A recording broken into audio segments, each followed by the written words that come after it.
If you're listening to this, then I am dead, and you are standing aboard a derelict Cyclone-class patrol ship, the USS Mistral, with her engines dead and her electrical systems non-functional. Was the XO of this vessel, Lieutenant Commander Ryan Simmons. Please read this carefully. If you're an officer or enlisted man in the United States Navy, then this is an order. Scuttle this vessel immediately. Do not finish this letter. Get off the Mistral at once and send her down. Consider this a quarantine scenario. All hands are likely dead. God help you if they're not. We are 8 days out of Kirkwall, tracking a intermittent and scrambled distress call from what appeared to be an Icelandic fishing vessel. The Magnusdotter. Deep in the no-fishing zone of the North Sea, we found the vessel, or rather, we found a mile-wide streak of oil and fragments, the largest of them still burning. The night before, the enlisted man on watch had reported seeing a flash of light on the horizon. The Magnusdotter's crew was nowhere to be found, except for one lone fisherman, unburned and floating at the far end of the debris field. He had been shot in the forehead with a small caliber revolver. When we fished his pale blue corpse from the frigid water, he was still clutching a fishing knife in one clamped hand. What we were able to piece together from the fragmented and confounding evidence was that for reasons unknown, the crew had been in conflict, resulting in the murder of at least one sailor and the eventual sabotage and destruction of the ship. Visibility was only a few hundred feet as we spent the next day drifting silently among the debris in hopes of finding a survivor. The crew was already visibly shaken by the discovery, the grim dread of the fog and lone smoldering pieces of the Magnusdotter that collided with our hull unsettled even the most seasoned of us. We'd expected an easy cruise and the simple retrieval of a dozen thankful Icelandic fishermen. What we got at first was a silent and oil-slick coated sea, a single corpse, and more than a few nagging questions.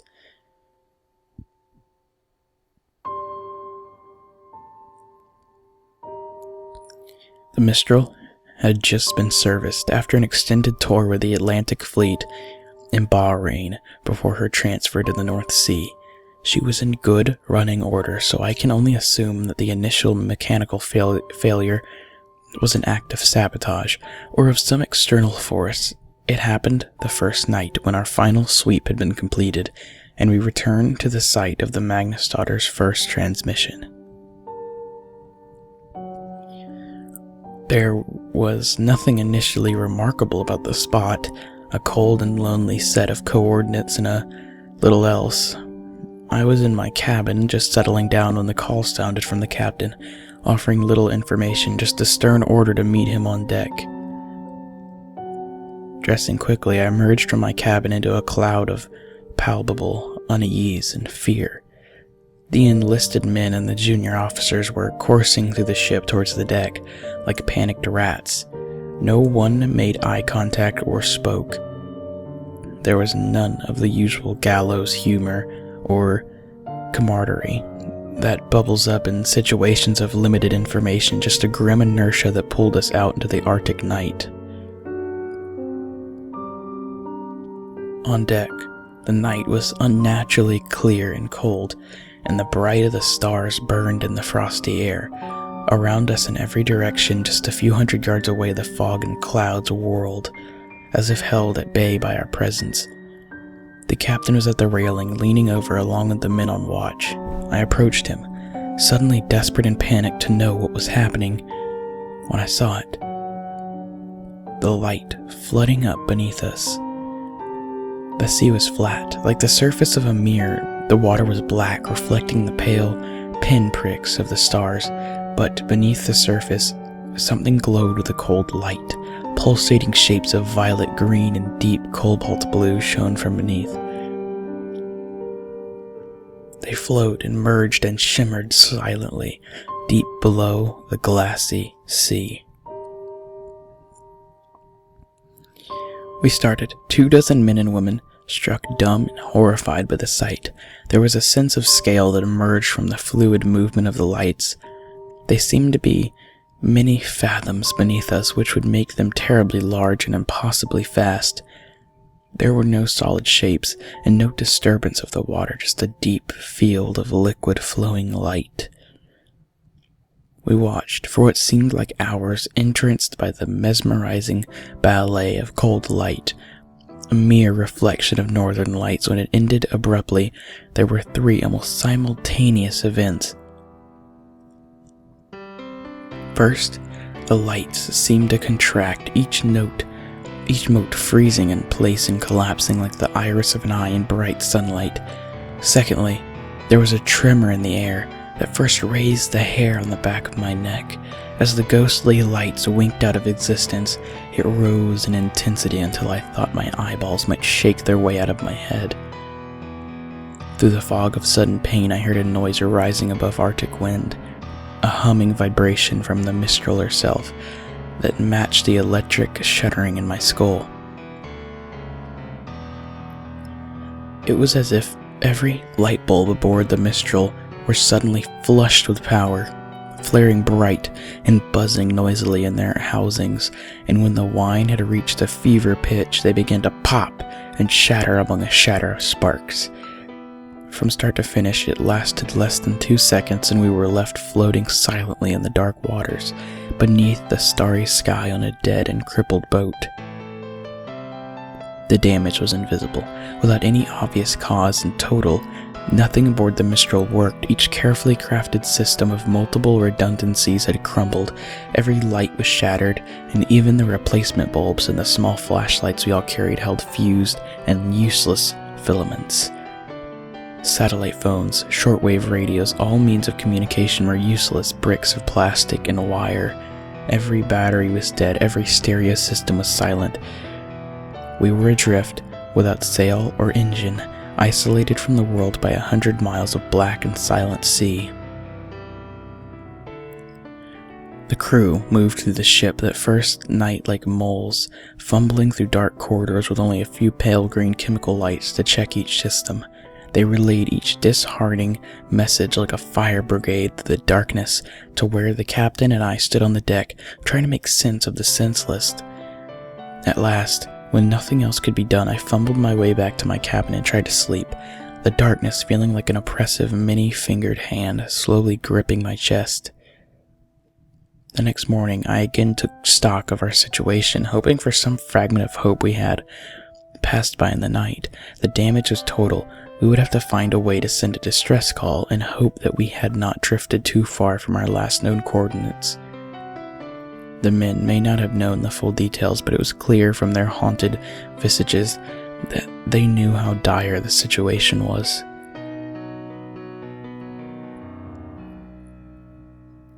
The first death was that afternoon.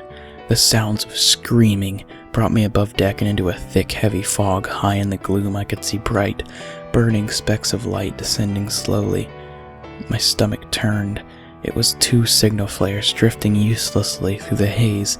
Some damn fool had fired the signal flares. I burned with an unfamiliar and foreign rage and rushed through the fog to the foredeck with hatred in my blood and my fists clamped tight.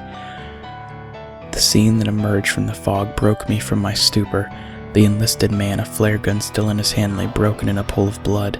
The captain stood over him, clutching the railing, driving the heel of his boot repeatedly into the broken mess of the boy's skull.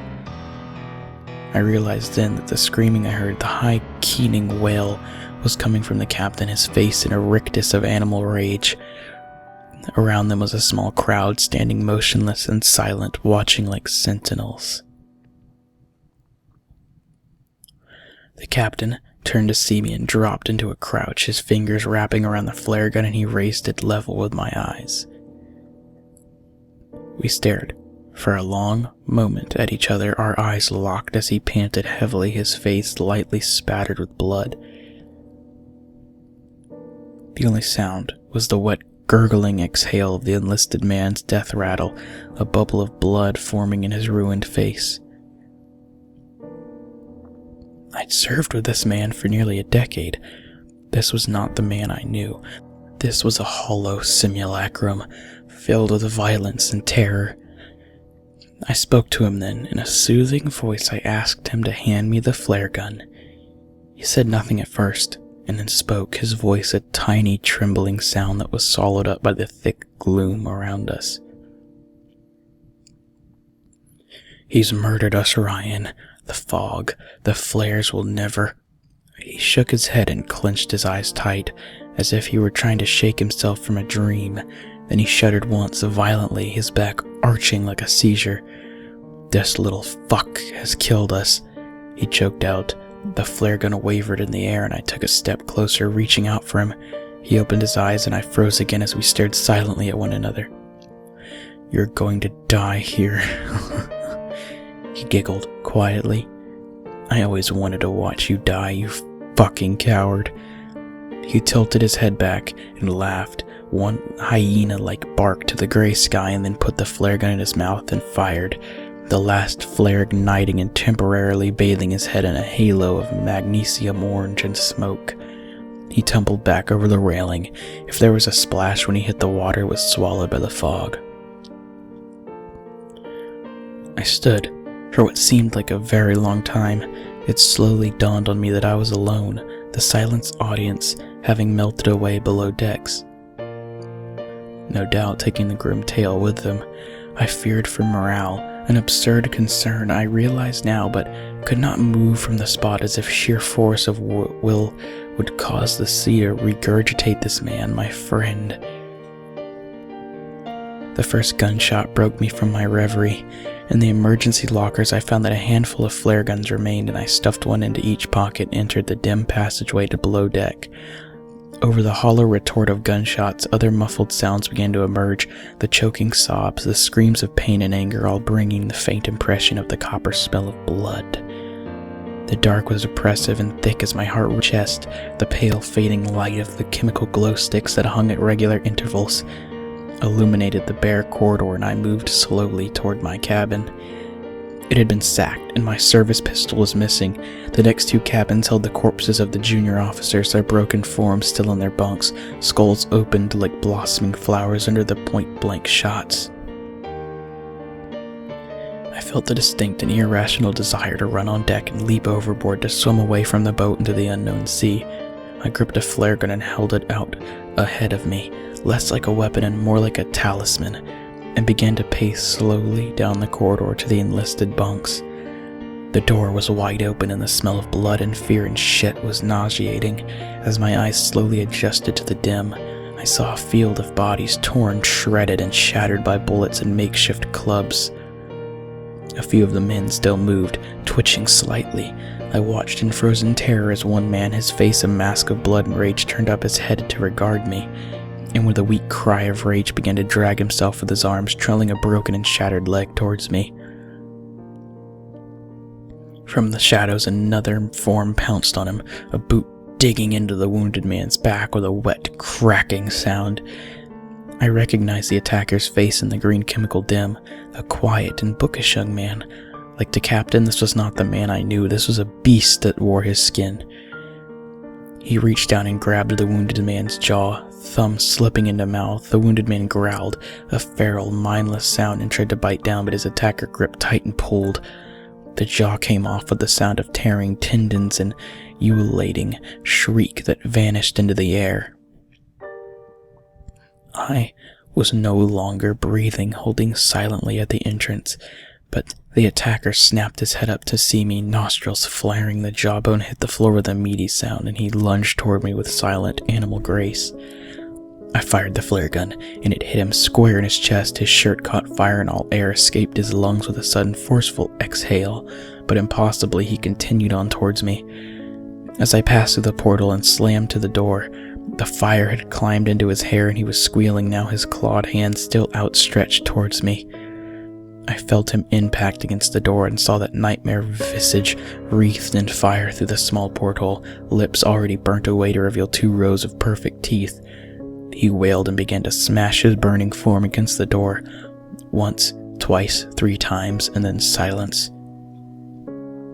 I raised my eyes to the porthole and saw only the faint image of the burning shape as it disappeared into the darkness. All conscious thought evaporated and I fled from that charnel house. I have barricaded all entrances to below deck now, and have doomed myself to slow death at the hands of the enveloping cold. I can still hear the living ones down there screaming and banging on the doors. They are not the men that I knew. I console myself with this thought as I leave them in the dark to starve or murder each other. If you have listened this far and have not fled these waters, or God forbid, are still aboard the Mistral, then I beg you again, leave now while you can. Do not look below deck. There are none of us left to save, and certainly none worth saving. Oh, it's cold now, and the fading day surrendering the wan gray light to the dark. There are no stars this night, nothing but the heavy blanket of night.